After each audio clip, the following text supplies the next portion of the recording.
Turma, tudo bem? Nesse vídeo eu vou contar para você os 5 maiores erros que você não pode cometer de jeito nenhum dando aula de spinning. Bom, o primeiro deles é gritar no microfone, mas vamos falar primeiro um pouquinho sobre isso. Isso se você usa microfone, né? Porque tem professores que nem usam microfone. E eu tenho uma história engraçada para contar sobre isso. Não tão engraçada, mas uma história para contar sobre isso. Quando eu comecei a carreira lá por... A carreira no spinning, né? Eu já era professor, mas comecei no spinning lá pelos anos de 1999, 2000, eu sou um pouco velho. Eu não usava microfone. Então eu comecei a dar aula sem microfone. E aí naquela empolgação de querer fazer os alunos virem para a aula e chamar para o treino, aquela coisa toda, comecei a gritar. E comecei a gritar junto com a música para dar a minha aula, para dar os comandos. E o que aconteceu depois de um tempo? Depois de mais ou menos um ano, eu comecei a ter perda de voz, perda vocal, e muito rouco, e muito problema para falar, perdendo alguns tons na voz. O meu agudo sumiu, eu perdi o agudo da voz.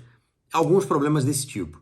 E acabei procurando um médico, que na época era aluno meu da academia, e ele foi conversar, a gente foi fazer uns exames, e ele descobriu um cisto na minha corda vocal, e disse para mim assim, se fosse na minha corda vocal, eu saía daqui da consulta e ia direto para uma loja comprar um microfone. Enquanto isso não acontece, se você não puder comprar hoje, o que você vai fazer? Você vai parar de competir com o som da sua aula. Toda vez que você for falar, você abaixa o volume.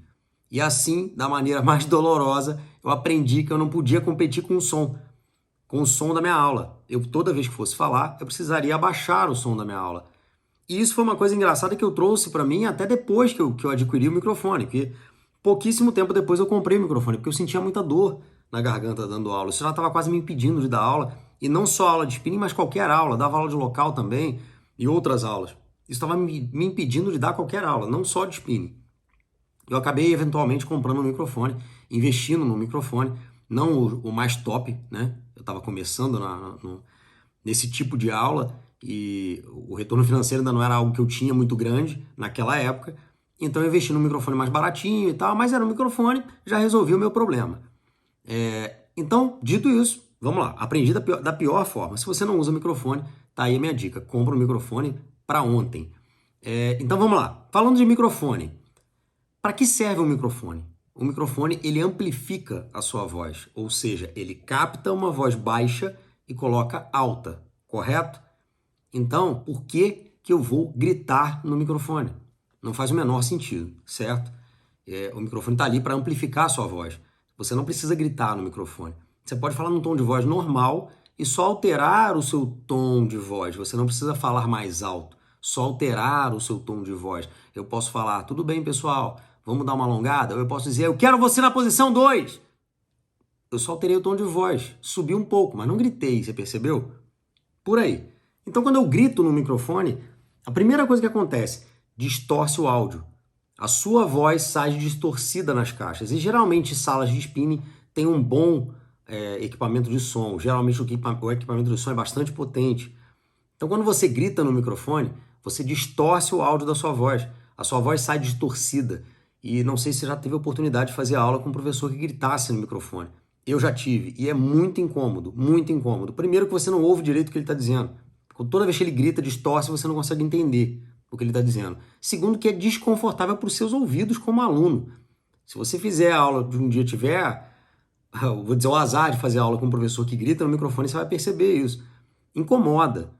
E aí você está competindo com um som que já está alto. Você está gritando no microfone para que a sua voz sobressaia um volume que já está alto. Ok, o volume na aula de spinning já é alto por natureza, correto? Mas o que você vai fazer? Você vai trazer aquela história, aquela dica lá que o médico me deu, você vai trazer para sua aula.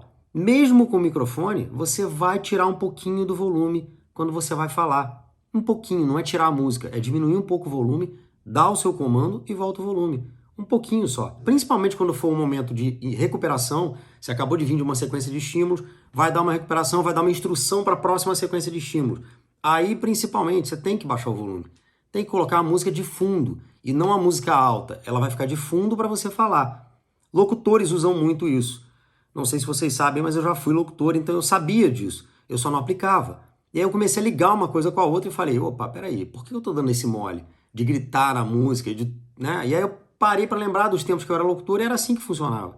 Quando a gente abria o microfone, a gente baixa a trilha de fundo, o que a gente está falando em cima.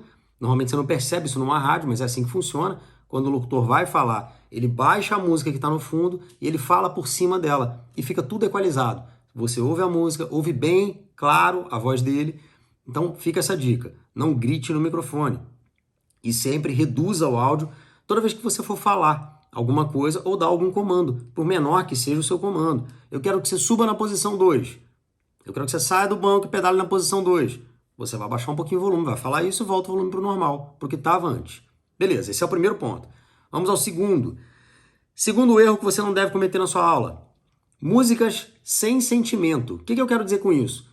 Música para mim tem sentimento. Música é uma coisa que ela ultrapassa o limite do óbvio, ela ultrapassa o limite do consciente. Quantas vezes você já não ouviu uma música triste e teve vontade de chorar? E lembrou de alguém, ou alguém que já não está mais com você, ou um parente que está distante, que você não vê há muito tempo. Qualquer coisa do tipo. Música tem emoção. Então é muito importante que quando você esteja escolhendo as músicas para a sua aula, você também esteja preocupado com a emoção que aquela música passa. Se ela é uma música mais triste, você não vai colocar essa música mais triste no meio de um tiro, no meio de um sprint, certo? No meio de uma subida que você quer intensidade alta. Não vai rolar, não vai rolar. Pode usar? Pode usar. Ah, ela tem a batida da subida que eu quero fazer, mas tem uma energia ruim, uma energia triste. Não combina, não força, não rola, entendeu? Não rola, porque é subconsciente. E o que você quer é uma música que leve os seus alunos subconscientemente a fazerem o que você quer. Essa é a ideia da música. A música no spinning funciona para isso. Ela deve ser usada com esse objetivo, com esse intuito, né? Então, é o que eu digo, música, ela tem uma emoção. Então, tome cuidado quando você for escolher as suas músicas. Procure músicas mais motivantes, para estímulos mais motivantes, mais fortes. E procure músicas mais tranquilas, que passem uma emoção mais calma, mais tranquilas.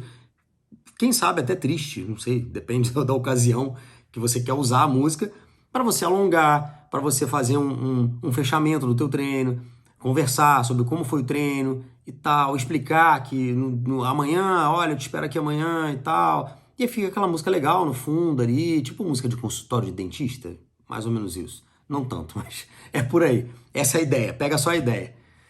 E aí a gente vai para o terceiro ponto.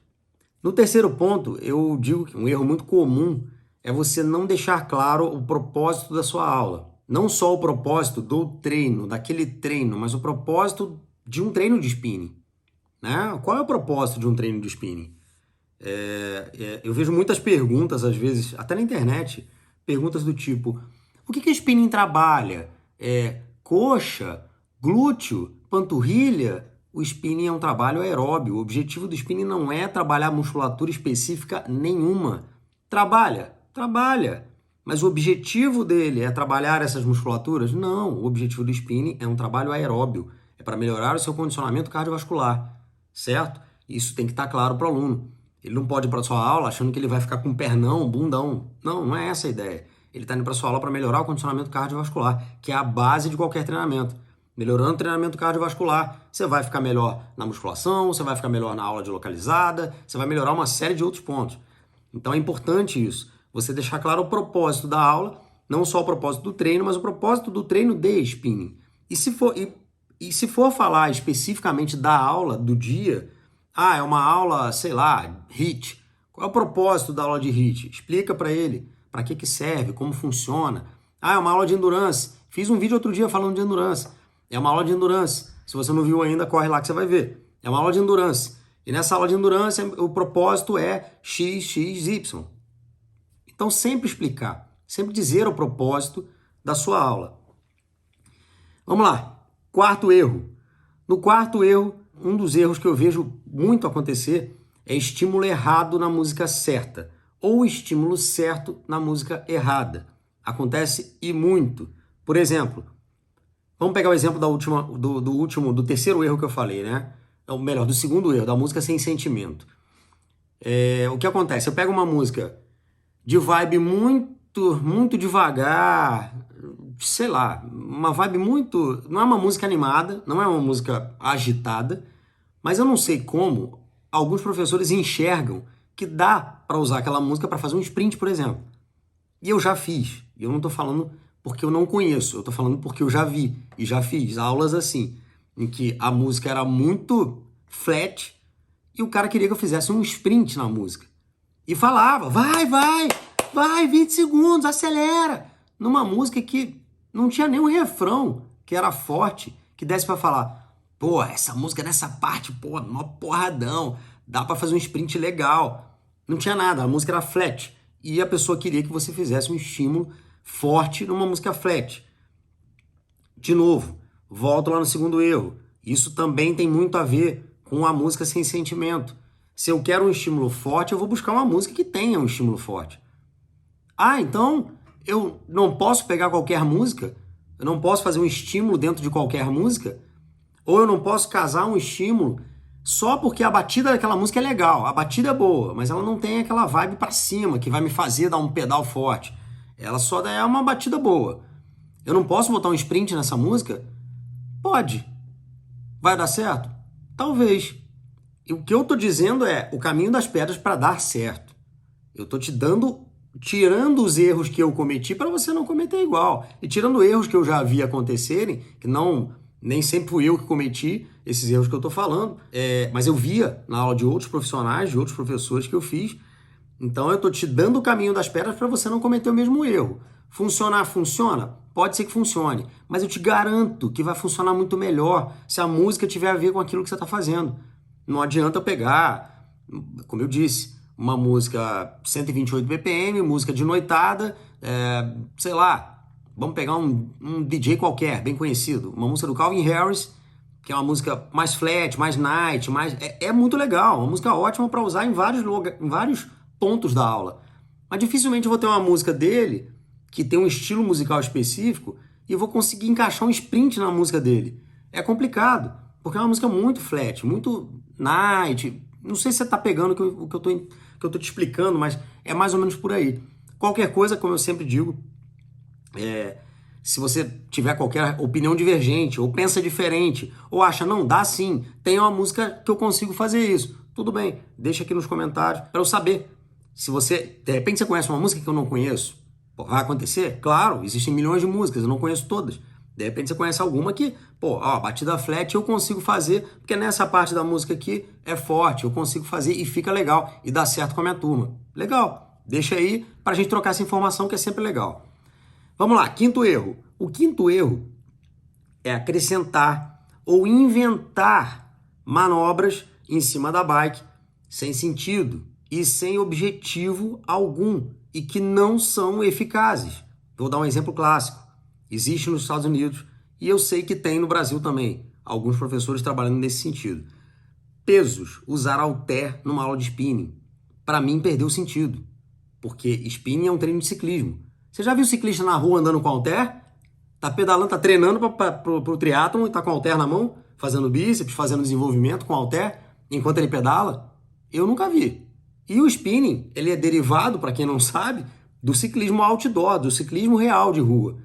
Se você nunca viu um ciclista na rua pedalando e com o halter malhando o braço ao mesmo tempo, você pode ter certeza, não é eficiente. Porque se fosse, os atletas de ponta todos fariam. Se eles não fazem, amigo, você pode ter certeza, não tem eficácia nenhuma.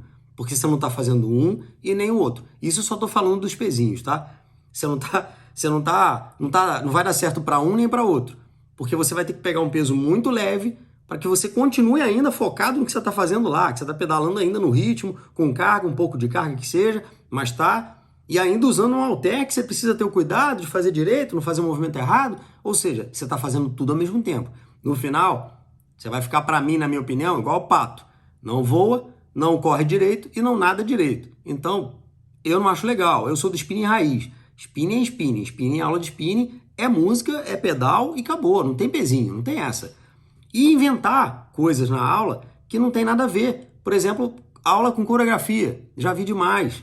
Aula coreografada. Não é coreografia do tipo, o cara contar, por exemplo. Eu já fiz muito. Posição sentado, contra 4 tempos. 4, 3, 2, vai para 2. 4, 3, 2, vai para 3. 4, 3, 2, volta para 1 sentado. Isso é uma coisa. Agora, Coreografia de verdade, de tirar a mão do guidão, tchauzinho, volta, a outra mão, tchauzinho, volta, e vai lá embaixo e sobe, vai lá embaixo e sobe, vai lá embaixo e sobe. Qual o fundamento disso? Para que isso serve? Se você me souber me dizer para que isso serve, qual o fundamento disso, legal. Se tiver opinião divergente, como eu falo sempre, deixa aqui embaixo comentário. Mas assim, eu sou do spinning raiz, como eu te disse. Então, no spinning raiz, a gente está pedalando. O objetivo é pedalar, melhorar condicionamento cardiovascular. Não tem pezinho, não tem coreografia. E te digo, você não precisa disso para que a sua aula seja uma aula excelente. Você não precisa de pezinho e você não precisa de coreografia na sua aula. Você só precisa dar uma boa aula, técnica e com responsabilidade. Fechou? Esses são 5 erros. Te vejo no próximo vídeo. Qualquer coisa, deixa um comentário aqui embaixo e tamo junto. Abraço!